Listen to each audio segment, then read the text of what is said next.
Hi guys, this is Christina at Impeccabilities powered by Kaizink. Today we're going to go over maintenance on the laser. The first thing you're going to want to do is open the lid, and then we're going to pull this down here.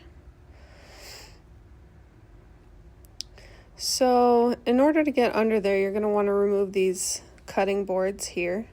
They're kind of flimsy, so just be careful.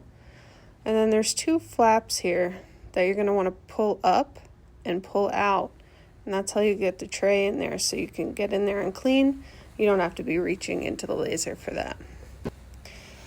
So here under that grate we have what's left here, and I'm just going to spray some Awesome onto this rag, and we're going to clean the side rails. Sometimes you get some dust and debris on there.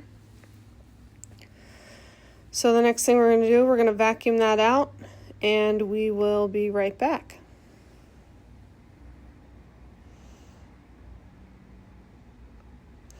Alright, so we're back. It's all vacuumed out.